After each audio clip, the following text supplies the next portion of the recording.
ফেরাউন একদিন স্বপ্ন দেখল।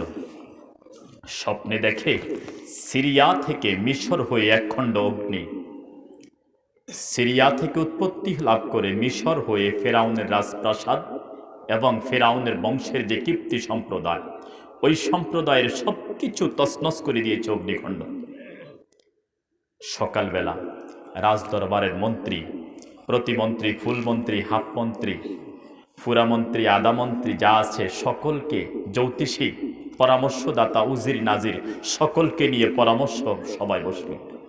রাতের বেলায় স্বপ্ন দেখেছি সিরিয়া থেকে আগুনের উদ্ভব হয়েছে, ওই আগুন মিশর এসেছে, মিশর এসে প্রথমে আঘাত করেছে আমার রাজদরবারের সিংহাসনে।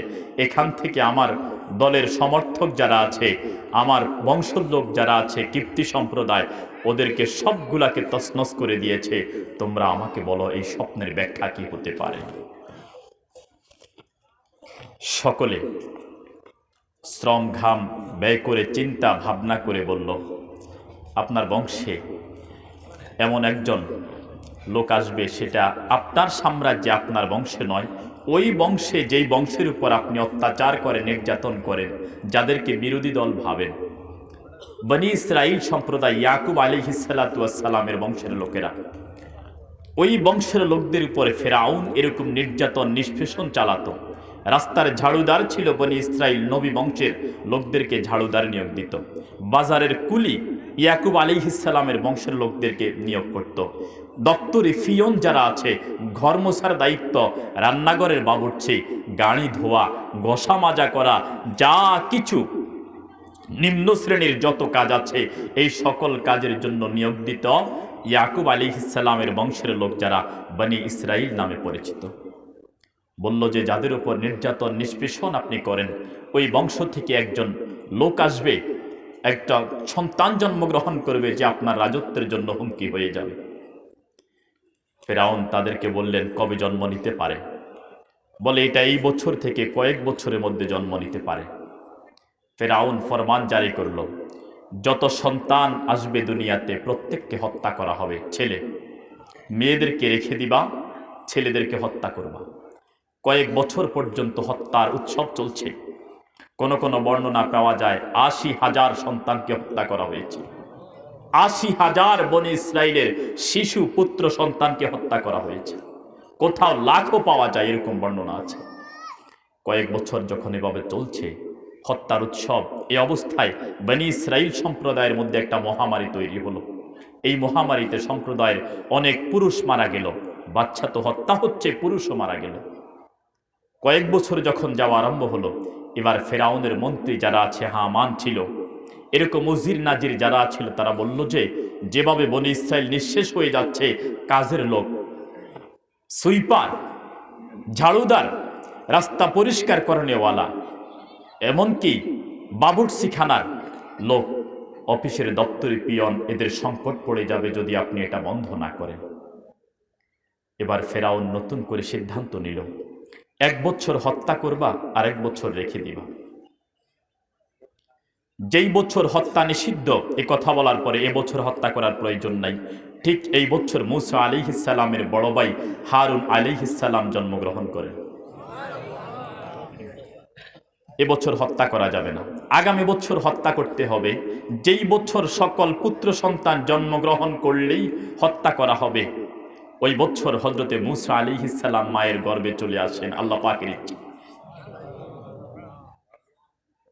যেই বছর হত্যা করা হবে, ওই বছরের জন্য ফর্মুলা ছিল, প্রত্যেক নারী যাদের বিয়ে হয়েছে প্রত্যেকের সাথে একজন করে গোয়েন্দা প্রত্যেক দিন সার্বক্ষণিক তার বাড়িতে যাবে। যদি কোনোভাবে এরকম বোঝা যায় এ গর্ভ সন্তান এসেছে, ভূমিষ্ঠ হওয়া পর্যন্ত পাহারাদারি করবে, ভূমিষ্ঠ হলেই তাকে হত্যা করবে। কিন্তু রাখে আল্লাহ, মারে মারে আল্লাহ, রাখে। চলতেছিল এভাবে। মূসা আলাইহিসসালাতু ওয়াসসালামের আম্মা জানের গর্ভে হযরতে মূসা আলাইহিসসালাম চলে আসেন। এদিকে ফেরাউন নিযুক্ত করা গোয়েন্দা প্রত্যেক রমণীর সাথে, বিবাহিত রমণীর সাথে একজন করে আছে, পাহারা দিচ্ছে। মূসা আলাইহিসসালামের আম্মা জানকে পাহারা দিচ্ছে। ওনার গর্ভের সন্তান ভূমিষ্ঠ হওয়ার সময় যখন কাছাকাছি আসলো, আল্লাহ পাক মুসা আলাইহিস সালামের আম্মা জানের কাছে ওহী পাঠাইলেন, ইলহাম করলেন। সে কথা কোরআনুল কারীমের 20 নম্বর পারার সূরাতুল কাসাসে আল্লাহ পাক রব্বুল আলামিন আয়াত নাযিল করে আমার আপনার রাসূলকে জানিয়ে দিচ্ছেন। কি জানিয়ে দিচ্ছেন আল্লাহ তাআলা? মুসা আলাইহিস সালামের আম্মা জানের যখন প্রসব বেদনা উঠল, তখন আল্লাহ রব্বুল আলামিন বলছেন, ওয়াওহাইনা ইলা উম্মি মুসা নারদিহি, আমি আল্লাহ রব্বুল আলামিন হযরতে মুসা আলাইহিস সালামের আম্মা জানকে ওহী পাঠালাম, ইলহাম করলাম, তার অন্তঃকরণে এই ভাব ঢেলে দিলাম, আমি আল্লাহ রব্বুল আলামিন, ও মুসার মা, তোমার সন্তান তোমার গর্ভে আছে, তুমি যেমন জানো আরেকজন জানে, তিনি কে? ফাইন খিফতি ফালকিহি ফিল ইয়াম্মে, গর্ভের সন্তান যখন এসে গেছে তখন এটা আল্লাহর সিদ্ধান্তে এসেছে।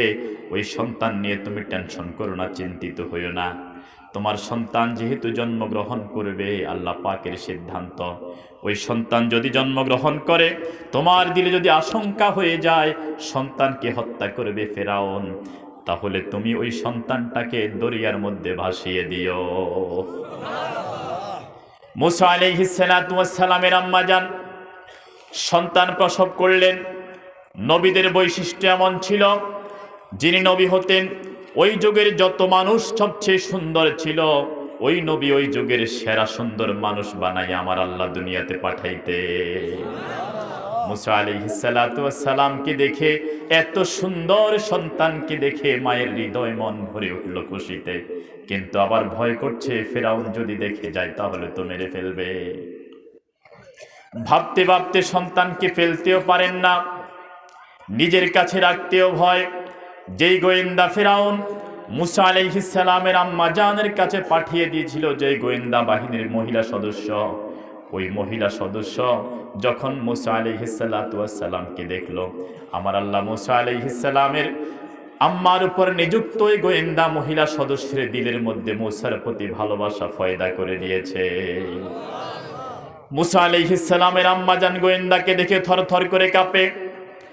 ওই মহিলা গোয়েন্দা মুসা আলাইহিস সালামের আম্মা জানকে বলছে, ওগো মা, আপনি চিন্তা করবেন না, পেরেশান হবেন না, এত সুন্দর বাচ্চাকে হত্যা করার ইনফরমেশন, তথ্য আমি সরকারকে ফেরাউনকে দেব না, আপনি চিন্তা করবেন না। ফেরাউনকে তথ্য দেয়া হয় নাই। মুসা আলাইহিস সালাতু ওয়াস সালামের বয়স যখন কয়েকদিন হয়ে গেল, রাখতে পারছেন না, প্রতিবেশীরা ঘরে আসে বিভিন্ন প্রয়োজনে। আল্লাহ রাব্বুল আলামিন মুসা আলাইহিস সালামের মায়ের কলিজায়, মায়ের অন্তরে ইলহাম করলেন, একটা সিন্দুক বানাও।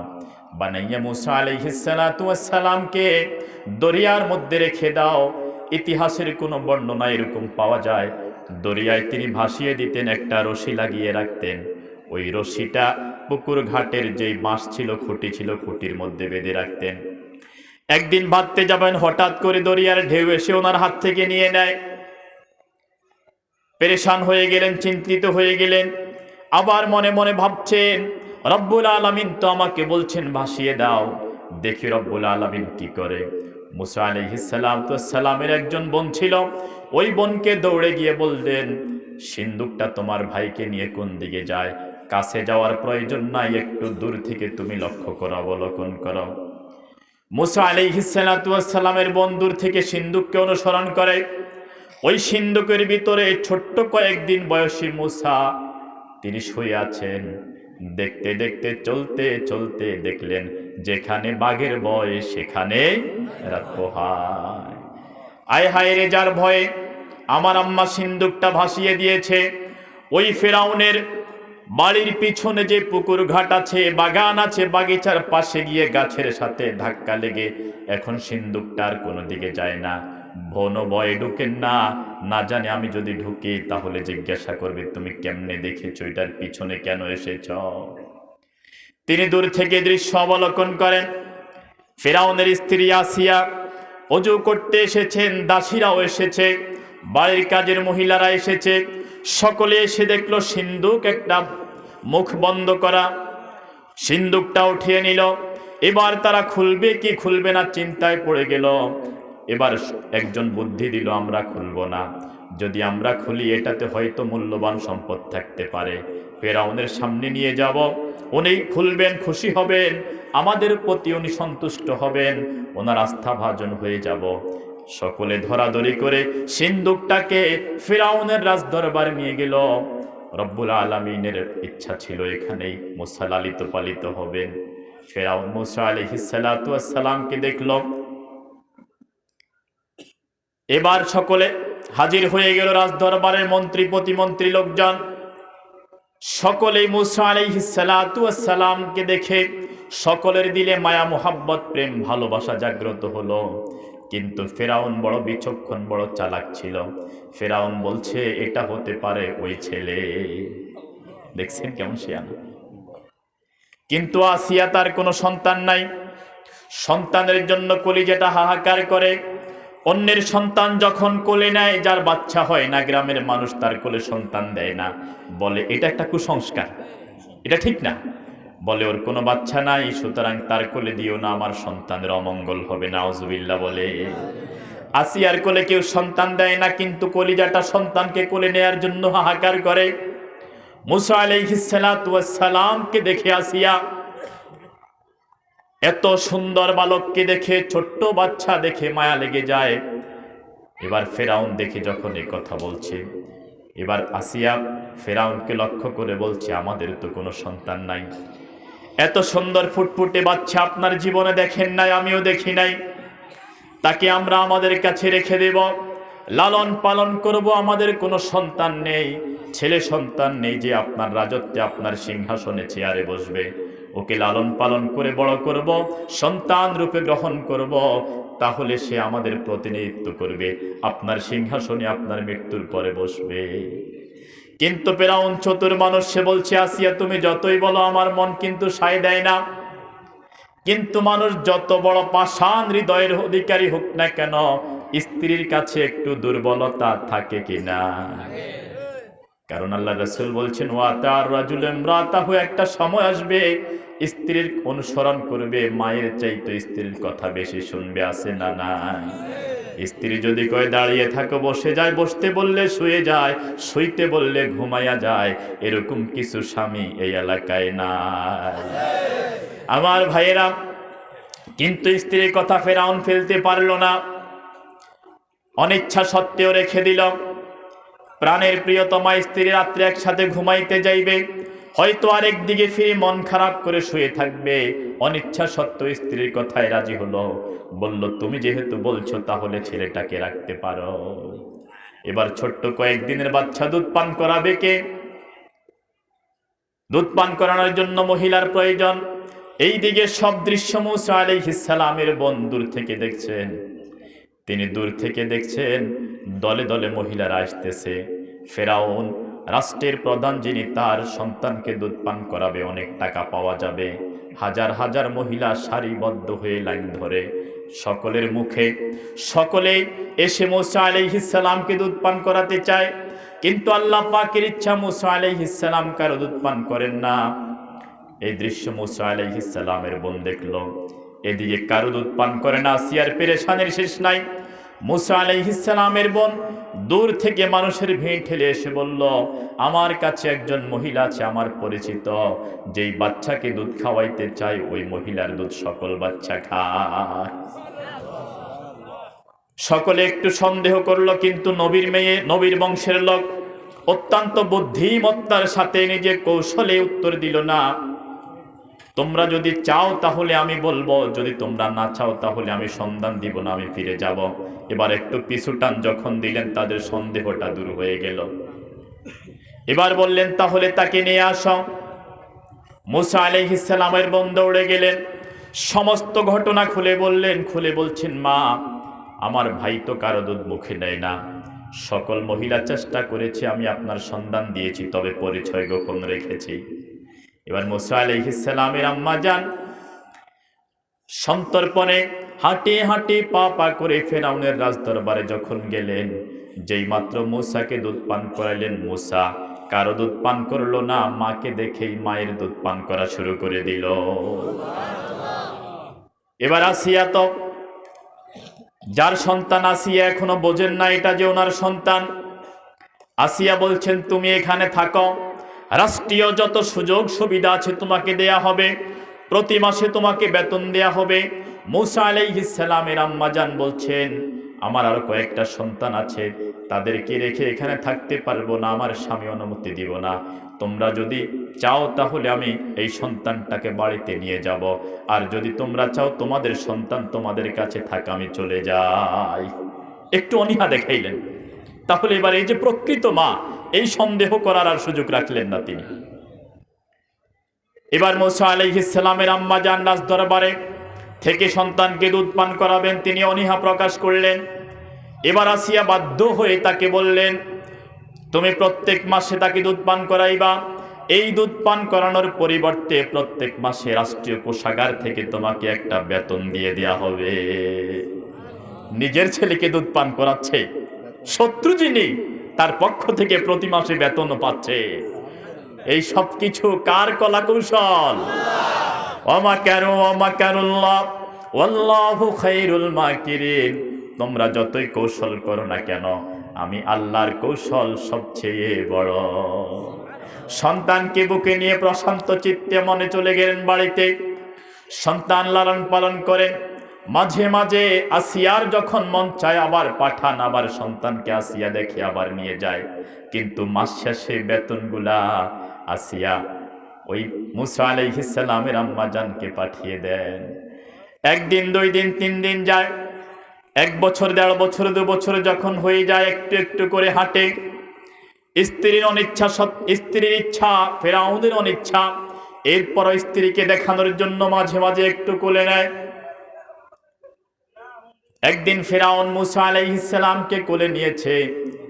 মূসা আলাইহিস সালাম ছোট্ট বাচ্চা, কিন্তু এই বাচ্চা ভবিষ্যতের নবী হবে, ফেরাউন জানে না। জানে কে? ফেরাউনের মুখে দাঁড়িয়ে ছিল। মূসা আলাইহিস সালাম দাড়ি ধরে এমন জোরে টান দিল, ফেরাউনের থুতনি যেটা, এটা বুকের সাথে সজোরে ধাক্কা লেগেছে। ফেরাউন স্ত্রীর সামনে মন খারাপ করেছে, রাগ উঠেছে, কিন্তু কিছু বলে নাই। মনে মনে বলছে, রে আমার বড় আশঙ্কা হয় এটা না জানি সেই ছেলে। কারণ ছোট্ট বাচ্চার গায়ে এত শক্তি, আমি সুঠাম দেহি। ফেরাউন এমন জোরে ছোট্ট বাচ্চা দাঁড়িয়ে ধরে টান দিয়েছে, আমার চিবুকটা বুকের সাথে লেগে গিয়েছে। আমার মনে হয় এটা সেই সন্তান যারা শঙ্কা আমি করেছিলাম। কিন্তু স্ত্রী বলছে, আপনার ধারণা অসত্য তো হতে পারে। এবার আস্তে আরেকদিন খেলতে গিয়ে ফেরাউন একটু উপর দিকে উঠাইল। মূসা আলাইহিস সালাম হাত দ্বারা ফেরাউনের ছোট্ট বাচ্চারা আব্বা আম্মাকে মারে কিনা? অনেক সময় থাপ্পড় দেয়, চড় দেয়। ফেরাউনের গালে কষে এক চড় মেরে দিয়েছে, যে তুই খোদা দাবি করস নিজকে, খা এই বাচ্চার চড় খা। এই চড় আসলে কার মায়ের? কার মায়ের? এমন জোরে চড় দিয়েছে ছোট্ট বাচ্চা। ফেরাউনের চেহারা লাল হয়ে যায়, চোখ বড় বড় করে আসিয়ার দিকে তাকায়। আসিয়া বলে, ছোট্ট বাচ্চা চড় দিয়েছে, আপনি কেন এমন করছেন? ফেরাউন বলছে, ছোট্ট বাচ্চা বলছো তুমি তাকে, কিন্তু চড় দ্বারা বোঝা যায় এটা যুবকের চাইতে তার গায়ে শক্তি বেশি। কারণ তিনি আল্লাহ পাকের রাসূল, তিনি আল্লাহ পাকের রাসূল, ভবিষ্যতে হবেন। কিন্তু স্ত্রীর চেহারার দিকে তাকিয়ে কিছু বলতে পারে না।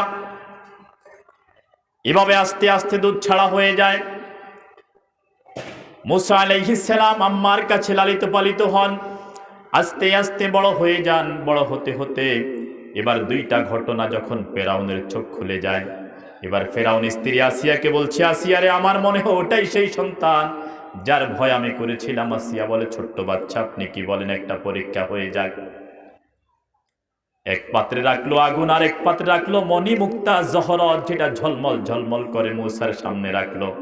মূসা আলাইহিস সালাতু ওয়াস সালাম মণি মুক্তার পাত্রের দিকে হাত দিলেন, কিন্তু জিবরাইল আলাইহিস সালাম আসে হাতটাকে আগুনের মধ্যে নিয়ে নিলেন, আগুনটা ধরে মুখে নিয়ে নেয়। আল্লাহ পাকের উদ্দেশ্য হলো, যদি মণি মুক্তা নিয়ে নেয়, ফেরাউন বুঝে নিবে ও আগুন লিকলিক করে, এভাবে উপর দিকে বাড়ে। বাচ্চারা এগুলা পছন্দ করে, এদিকে হাত না দিয়ে মণিমুক্তার দিকে হাত দিয়েছে। এই জন্য আল্লাহ পাক জিবরাইলের মাধ্যমে হাতটা আগুনের দিকে নিয়ে নিলেন।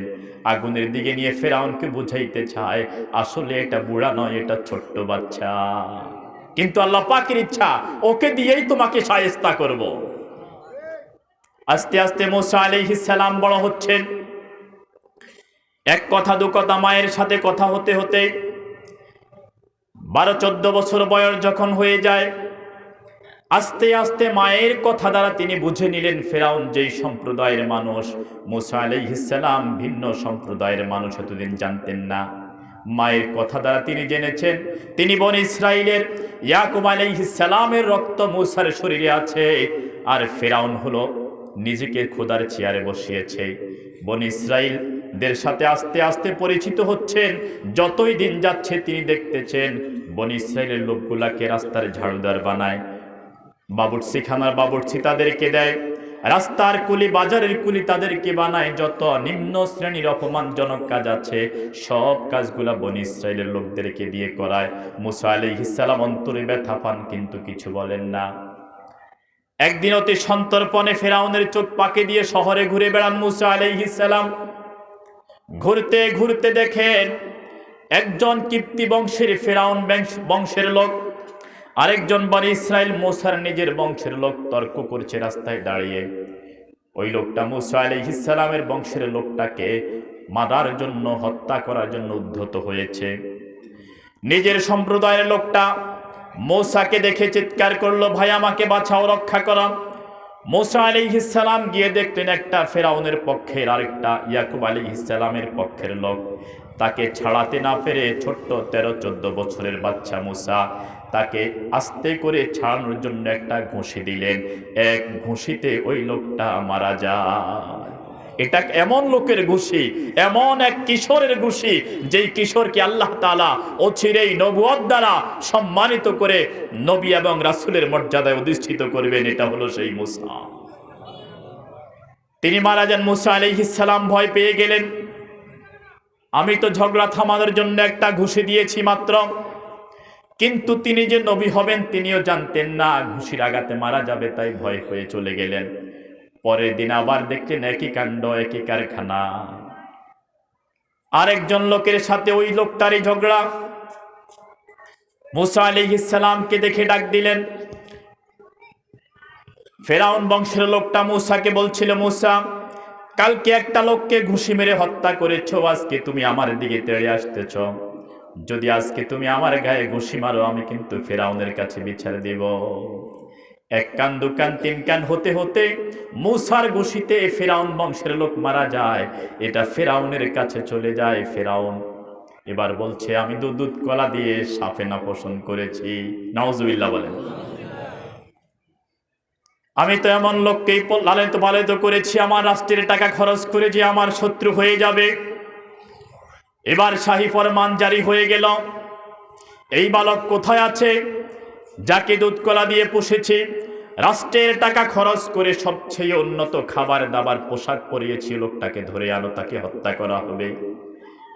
এই কথা শুনতে পারলো ফেরাউনের পাশে থাকা একজন লোক, যিনি সত্যিকার অর্থে মুসা আলাইহিস সালামকে ভালোবাসেন। তিনি দৌড়ে এসে মুসাকে বলছেন, ও পয়গম্বর মুসা, তখন নবী হন নাই, বলছেন, ও মুসা ফেরাউন সিদ্ধান্ত নিয়েছে আপনাকে হত্যা করবে, আপনি এখান থেকে পালিয়ে যান। মুসা আলাইহিস সালাতু ওয়াস সালাম কখনো মিশর ছেড়ে অন্য জায়গায় যান নাই। কোথায় যাবেন, চোখে মুখে কিছু দেখেন না, কিছু বোঝেন না। মনস্থির করলেন তিনি মাদাইনের দিকে চলে যাবেন। মাদাইন এলাকাটা ফেরাউনের রাজ্যের বাহিরে একটা দেশ ছিল। মাদাইন যেতে যেতে হাঁটতে হাঁটতে এমন জায়গা, মুসা আলাইহিস সালাম নবী, যেই নবীর গায়ে 40 জন যুবকের শক্তি থাকে, এমন লোকটা টানা 7 দিন 7 রাত হাঁটলেন। হাঁটতে হাঁটতে মাদাইন শহরে তিনি গিয়ে পৌঁছে গেলেন। গাছের ছায়ায় তিনি বসে গেলেন। বসে গিয়ে তিনি দেখলেন একটা কুয়া, শত শত ডজনে ডজনে যুবক এবং বৃদ্ধ তাদের ছাগল নিয়ে আসে, উট নিয়ে আসে, ভেড়া নিয়ে আসে। ওই কুয়া থেকে পানি পান করিয়ে তারা চলে যায়। তারা চলে যেতে না যেতেই মুসা আলাইহিস সালামের নজর পড়ল, 2 জন যুবতী মেয়ে অনেকগুলা ছাগল ভেড়া নিয়ে দাঁড়িয়ে আছে। তিনি তাদেরকে উদ্দেশ্য করে বললেন, সবাই পানি পান করিয়ে চলে যাচ্ছে, তোমরা যাও না কেন? এই 2 জন মেয়ে ছিল হযরতে শুআইব আলাইহিস সালাতু ওয়াস সালামের কন্যা। শুআইব আলাইহিস সালাতু ওয়াস সালাম তিনি মাদাইন নামক এলাকার নবী ছিলেন। ওই 2 জন মেয়ে মুসা আলাইহিস সালামকে বলছেন, যুবক রে, তুমি কোথা থেকে এসেছ? আমরা তোমাকে চিনি না, তবে আমরা এসেছি সমস্ত যুবক বৃদ্ধ যারা আছে পুরুষেরা তাদের উট ঘোড়াগুলাকে যখন পানি পান করিয়ে চলে যাবে, এরপর আমরা আমাদের উট ঘোড়াগুলাকে পানি পান করিয়ে চলে যাব, কিন্তু কুয়ার মুখে যেই পরিমাণ পাথর দিয়ে চাপ দিয়েছে 10 জন তাগড়া যুবক ছাড়া এটা উঠানো যাবে না। মুসা আলাইহিস সালাতু ওয়াস সালাম এ কথা শুনে বললেন, কুয়াটা দেখিয়ে দাও। 2 বোন তাকে কুয়া দেখিয়ে দেয়। মুসা আলাইহিস সালাম তো ভবিষ্যতে নবী হবেন, তার গায়ে শক্তি স্পেশাল পাওয়ার দিয়ে রেখেছেন একজন, তিনি কে? মুসা আলাইহিস সালাম বিসমিল্লাহ পড়ে নিজের এক হাত ব্যবহার করে পাথরটা সরিয়ে ফেললেন। আল্লাহু আকবার। 2 বোন চক্ষু বড় বড় করে তাকিয়ে আছে এই যুবককে রে। 10-12 জন সুঠাম দেহি যুবক এই পাথর সরাইতে লাগে।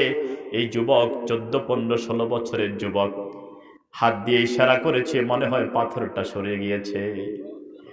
ছাগল বকরিকে পানি পান করিয়ে চলে গেলেন শুআয়ব আলাইহিস সালাম আব্বার কাছে।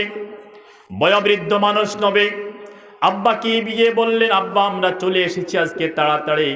আব্বা বললেন, এত তাড়াতাড়ি কখনো তোমরা আসতে পারো না, প্রত্যেক দিন দেরি করে আসো, আজকে তাড়াতাড়ি কেমনে এসেছো আমাকে বলো।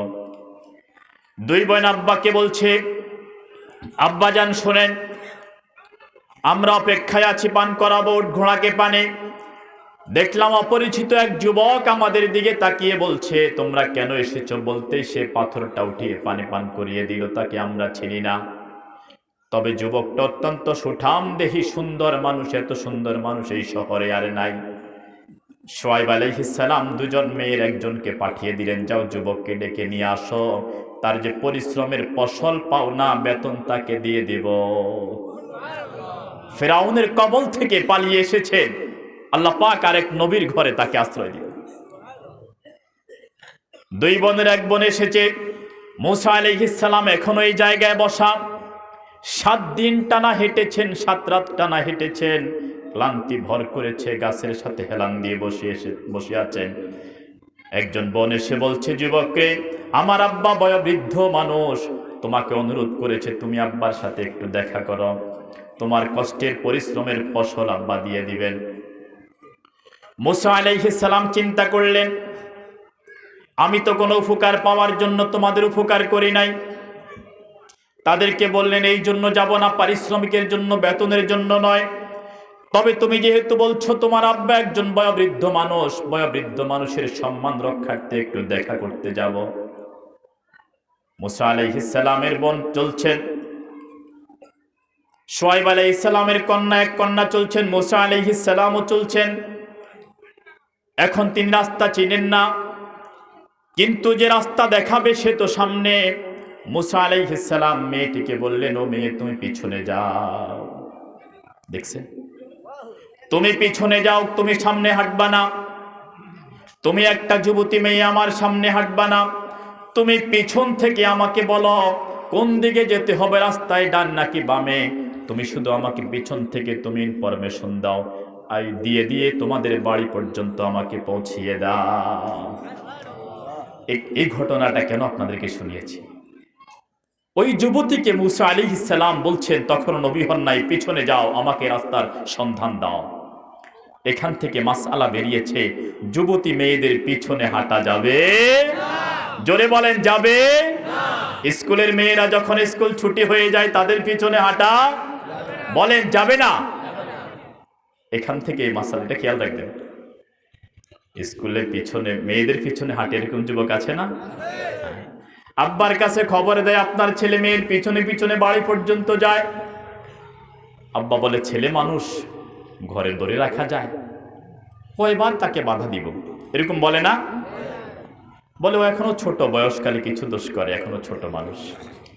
কিছুদিন পরে, 2 বছর পরে ছেলেটা বিয়ে করে ফেলছে।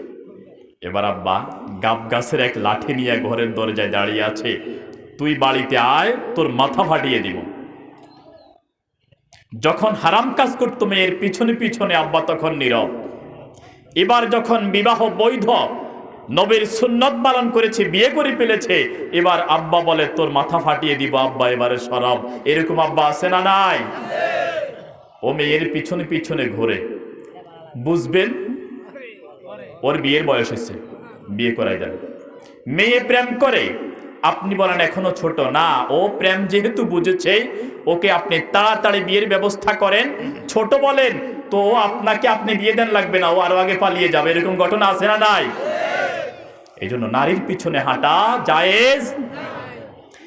এবার মুসা আলাইহিস সালাতু ওয়াস সালাম শুআয়ব আলাইহিস সালামের কন্যার পিছনে, কন্যা পিছনে, মুসা আলাইহিস সালাম সামনে চলতেছেন। চলতে চলতে শুআয়ব আলাইহিস সালাম বাড়ির সামনে বসে আছেন। বয়োবৃদ্ধ লোক দেখে মুসা আলাইহিস সালাম সালাম কালাম বিনিময় করলেন। বিনিময় করে পুরা ঘটনা শুনলেন। বললেন এই ঘটনার পরিপ্রেক্ষিতে ফেরাউনের রাজ দরবার ছেড়ে, ফেরাউনের রাষ্ট্র ছেড়ে আমি এখানে এসে আশ্রয় নিয়েছি। শুআয়ব আলাইহিস সালাম অভয় দিলেন, যুবকরে তুমি চিন্তা করো না, আমার নাম শুআয়ব, আমি এই এলাকার নবী। তুমি তো এমন জায়গায় এসেছো যার কাছে সকলেই নিরাপত্তা পায়, তুমি আমার কাছে থাকো। তবে তুমি যেহেতু তাগড়া যুবক, তোমারও বিয়ের বয়স হয়েছে, তোমার বিশ্বস্ততা এমন যে তুমি আমার মেয়েকে সামনে দিয়ে পিছনে হাঁটো নাই, মেয়েকে পিছনে দিয়ে তুমি সামনে চলেছ। তোমার বিশ্বস্ততা প্রমাণ করার জন্য আর কিছুর দরকার নাই। এবার বলেন যুবকরে চাপাচাপি নয়, তোমাকে একটা প্রস্তাব দেই। যদি তুমি চাও, আমার দুইটা মেয়ে আছে, যেটা তোমার পছন্দ হয়, ওই দুই মেয়ে থেকে একটা মেয়ে তুমি বিবাহ করতে পারো। মুসা আলাইহিস সালাতু ওয়াস সালাম দুই বোনের একজনকে পছন্দ করে বিয়ে হয়ে যায়। এবার শুআয়ব আলাইহিস সালাম শর্ত দিলেন, শর্ত হলো 8 বছর পর্যন্ত তুমি আমার কাছে থাকবা, যদি চাও আরো 2টা বছর থাকতে পারো, সেটা তোমার ইচ্ছা। মুসা আলাইহিস সালাম চিন্তা করলেন, যদি এখন আমি ফিরে যাই, নিশ্চিতভাবে ফিরআউন আমাকে হত্যা করবে। এই কথা ভাবতে ভাবতে মুসা আলাইহিস সালাম সবকিছু শুনে রাজি হয়ে গেলেন। 8 বছর 10 বছর পেরিয়ে এবার শুআয়ব আলাইহিস সালাম শ্বশুরের কাছে গেলেন। গিয়ে বলছেন, আব্বা জান, এবার একটু বাড়িতে যেতে মন চায়, আমার মাকে দেখি না। মায়ের কথা মনে পড়ে অনেক বেশি, মাকে একটু দেখতে মন চায়, বোনটাকে একটু দেখতে মন চায়, আব্বাকে একটু দেখতে মন চায়। বাড়ির পরিবেশটা আমার স্মৃতিকে নাড়া দেয়, একটু বাড়ি থেকে ঘুরে আসি। শুআয়ব আলাইহিস সালাতু ওয়াস সালাম দোয়া করে মেয়ে এবং মেয়ের জামাইকে মাথায় হাত বুলিয়ে দোয়া দিয়ে পাঠিয়ে দিলেন, যাও বাবা, আল্লাহ তোমাকে হেফাজত করবে। মুসা আলাইহিস সালাতু ওয়াস সালাম শ্বশুরের দোয়া নিয়ে এসেছিলেন একা, তাগড়া যুবক, জওয়ান, এখন ভরা যৌবন। তিনি এখন স্ত্রীকে সাথে নিয়ে আবার তিনি মিশর চলে যাচ্ছেন, মায়ের সাথে দেখা করবেন। যেতে যেতে মুসা আলাইহিস সালাতু ওয়াস সালাম রাত হয়ে গেল। রাত্রিবেলায় তুয়া নামক উপত্যকা পাহাড়ের কাছে তখন তিনি গেলেন। এমন অবস্থা ছিল, মুসা আলাইহিস সালামের স্ত্রীর পেটে ছিল সন্তান। স্ত্রীর প্রসব বেদনা, প্রচন্ড শীতের রাত, স্ত্রী বাঁকা হয়ে যায়, আগুনের প্রয়োজন। মুসা আলাইহিস সালাম হাতে 2টি পাথর নিলেন, পাথর নিয়ে ঘষা দিলেন, অনেক চেষ্টা করলেন। এমন যুবক যে ভবিষ্যতে নবী হবে, এত শক্তি দিয়ে চেষ্টা করার পরেও আগুন জ্বলে ওঠে, কিন্তু আগুন থেকে উপকার পাওয়া যায় না। ব্যর্থ হয়ে তিনি বললেন, তুমি এখানে দাঁড়াও, ওই দিকে পাহাড় আছে, আমি দেখি আগুন আছে কিনা। মুসা আলাইহিস সালাম ওই তুয়া নামক পাহাড়ের কাছে যখন গেলেন, হঠাৎ দেখলেন একটা গাছ, ওই গাছের মধ্যে আগুন ঝলঝল করছে। মুসা আলাইহিস সালাম আশান্বিত হয়ে খুশি মনে গাছের কাছে গেলেন। যেই মাত্র হাত বাড়াইলেন, আগুনটা আরো দূরে সরে যায়। মুসা আলাইহিস সালাম হাত গুটিয়ে আনেন, আবার আগুনটা আগের জায়গায় চলে আসে। একটু ভয় পেয়ে গেলেন, এটা কি এমন আগুন? তিনি চিন্তা করলেন, একটা গাছের খড়ি নিয়েছেন, এই গাছের খড়িতে করে তিনি আগুন নিয়ে স্ত্রীর কাছে চলে আসবেন। কিন্তু আগুন ওনাকে দেখে পালাচ্ছে। উনি যখন পিছনে হটেন, আগুন আবার আগের অবস্থায় চলে যায়। মুসা আলাইহিস সালাম এই অবস্থায় যখন একটু ভয় পেয়ে গেলেন, আল্লাহ রাব্বুল আলামিন মুসা আলাইহিস সালাতু ওয়াস সালামকে বললেন, ফাখলানা আলাইক ইন্নাকা বিল ওয়াদিল মুকাদ্দাসি তুয়া। মুসারে পবিত্র তুয়া নামক পাহাড়ে তুমি আছো, জুতা খুলে ফেলো। ইন্নানি আনাল্লাহ, যে আগুন তুমি দেখেছো এটা কোনো অন্য আগুন নয়, এটা হলো ঈমানের নূর, এটা হেদায়েতের নূর, এটা আমি আল্লাহর আগুন। ফাখতারতুম ওয়া আনা আখতারতুকা, আমি আল্লাহ রাব্বুল আলামিন তোমাকে নবী হিসাবে মনোনীত করার জন্য, রাসূলের রিসালাত দেওয়ার জন্য তোমাকে নির্বাচিত করেছি। ওয়া নাখতারতুকা ফাসতামি' লিমা ইউহা। মুসারে, তোমার কাছে আমি আল্লাহ রাসূলদের কাছে যেমন ওহী পাঠাই, এমন তোমার কাছে ওহী আমি পাঠাবো। তুমি চিন্তা করো না, ভয় পেও না। আমি আরশে আজিমের মালিক, আসমান জমিনের মালিক, তুমি যে নবী, এই নবুয়তের ঘোষণা এই পাহাড়ে দিয়ে দিলাম। মুসা আলাইহিস সালাম গিয়েছেন আগুনের জন্য, পেলেন নবুয়ত, রাসূলের রিসালাতের সার্টিফিকেট, নবুয়তের সার্টিফিকেট। স্ত্রীর কাছে ফিরে চলে আসলেন। মুসা আলাইহিস সালাম স্ত্রীর কাছে এসে আস্তে আস্তে অতি সন্তর্পণে তিনি আবার মিশরে ঢুকলেন। মিশরে ঢুকে ভাই হারুন আলাইহিস সালামের সাথে সাক্ষাৎ করলেন। আল্লাহ রাব্বুল আলামিন যেহেতু রিসালাত দিয়েছেন নবী মুসাকে, এবার রাব্বুল আলামিন বলছেন, মুসা, একজন মানুষকে ভুলে হত্যা করে মিশর ছেড়েছ, আবার তোমাকে রিসালাত দিয়ে নবুয়তের মঞ্চের দায়িত্বশীল বানিয়ে আমি আল্লাহ তোমাকে আবার মিশরে পাঠিয়েছি। যেই মিশরের সিংহাসন দরবার থেকে তুমি বিতাড়িত হয়েছ, এবার তোমাকে অন্য কোনো রূপে নয়, ফেরাউনের সন্তানের পরিচয়ে নয়, নবীর পরিচয়, রাসূলের পরিচয় ধারণ করে তুমি এবং তোমার ভাই হারুন, তোমরা দুজনে তোমরা ওই ফেরাউনের কাছে গিয়ে আসমান জমিনের মালিক এক আল্লাহর দাওয়াত দিবা। আল্লাহ রাব্বুল আলামিন মুসা আলাইহিস সালামকে বলছেন, ফাকুলা লাহু কাওলাল লাইয়িনা, ফিরাউনের কাছে যাইবা তোমরা, শক্ত ভাষা, কঠোর ভাষা ব্যবহার করো না। অনেক হুজুররা আছে ওয়াজ মাহফিলে হাত না উঠাইলে গরম হয়ে যায়, আছে না নাই? যদি হাত না উঠায়, কিছুদিন আগে একজন বলল যে তোমাদের সকল হাত অবশ হয়ে যাক, নাউজুবিল্লাহ বলেন। এটা দাওয়াতের ভাষা হতে পারে না। যারা বসে আছে হয়তো অলসতার কারণে হাত উঠায় নাই, অথবা বোঝে নাই এই জন্য হাত উঠায় নাই।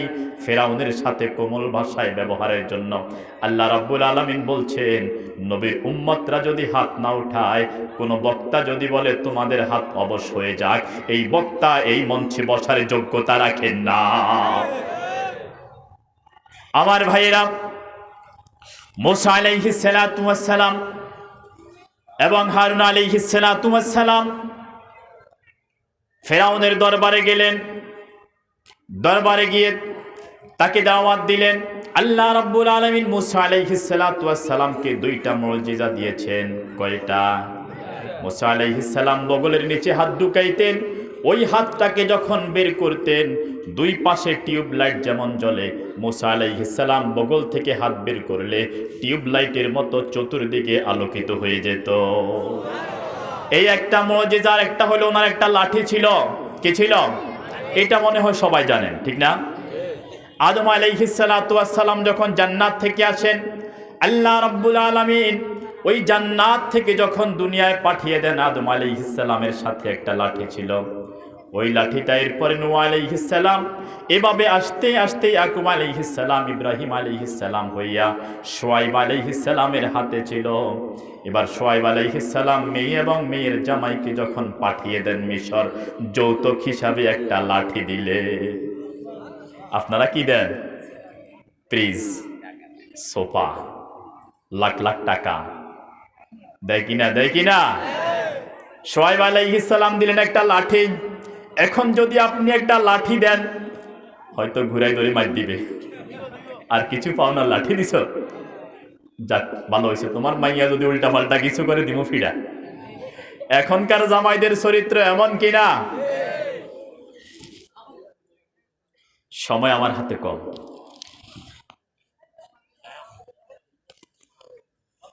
আল্লাহ, যাক আলহামদুলিল্লাহ, সময় একটু বাড়ছে। শুনবেন শুনবেন আমার ভাইয়েরা, আদম আলাইহিস সালাম জান্নাত থেকে যেই লাঠি নিয়ে এসেছেন, ওনার সন্তান হয়ে বংশ পরম্পরায় ওই লাঠিটা শুআয়ব আলাইহিস সালাতু ওয়াস সালামের হাতে চলে গেল। শুআয়ব আলাইহিস সালাতু ওয়াস সালাম মেয়ে এবং মেয়ের জামাইকে যখন মিশর পাঠিয়ে দেন, তখন ওই লাঠিটা দিয়ে দিলেন, বললেন লাঠিটা তোমার সাথে নিয়ে যাও, কারণ রাস্তায় কুকুর থাকতে পারে, যদি কুকুর তোমার দিকে তেড়ে আসে, এই লাঠিটা দিয়ে কুকুরকে সাইজ করা সহজ হবে কিনা। যদি মুসা তোমার কোনো শত্রু তোমাকে দেখে ফেলে, তাহলে এই লাঠির ব্যবহার করা যাবে কিনা। আমার ভাইয়েরা খেয়াল করুন, আমার দিকে খেয়াল করুন ভাইয়েরা। শুআয়ব আলাইহিস সালাতু ওয়াস সালামের দেয়া লাঠি মূসা আলাইহিস সালামের হাতে। তিনি এবং তার ভাই হারুন আলাইহিস সালাতু ওয়াস সালাম ফিরআউনের রাজদরবারে চলে গেলেন। চলে গেলে মূসা আলাইহিস সালাতু ওয়াস সালামকে বললেন, তুমি যে নবী তার প্রমাণ কি? ফিরআউন বলছে। মূসা আলাইহিস সালাম বগল থেকে হাতটা বের করে এভাবে যখন দেখাইলেন, দেখানোর সাথে সাথে চতুর্দিক আলোকিত হয়ে যায়। ফিরআউন বলছে, মূসা তুমি বুঝি কোন জায়গা থেকে জাদু শিখে এসেছ? নাউজুবিল্লাহ বলে। আমার ভাইয়েরা আমার দিকে খেয়াল করুন, খেলা সামনে আসতেছে। কার খেলা? মূসা এবং ফিরআউনের। মূসা এবং ফিরআউনের। খেয়াল না করলে বুঝবেন না।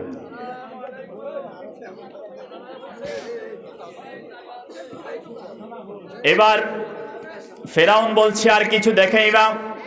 মূসা আলাইহিস সালাতু ওয়াস সালাম নিজের হাত থেকে লাঠিটা যেই মাত্র জমিনে ছেড়ে দিলেন, জমিনে ছেড়ে দেওয়ার সাথে সাথে লাঠি বিশাল অজগর সাপ হয়ে যায়।